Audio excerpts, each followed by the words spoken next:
L'arrivée de la Ch'ti Bike ce midi à Armentières, c'est tout à fait l'endroit où l'on trouve des familles adeptes des sorties nature, soucieuses de leur environnement, conscientes des grands défis climatiques et énergétiques mondiaux.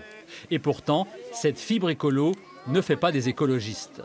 C'est vrai qu'on n'est pas engagé politiquement auprès, par exemple, d'Europe Écologie, parce que pour moi, l'écologie n'est pas une question de partis politiques. Ça doit être la préoccupation de tous, de l'extrême droite à l'extrême gauche. Pour moi, on est tenu, de toute façon, on n'a pas le choix. Je ne rentre pas dans le cadre politique.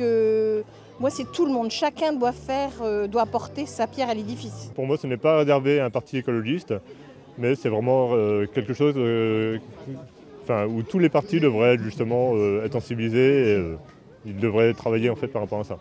Au cœur des préoccupations, mais pas dans le cœur des électeurs. Europe Écologie Les Verts comptait 15 000 adhérents en 2011, 10 fois moins en 2017.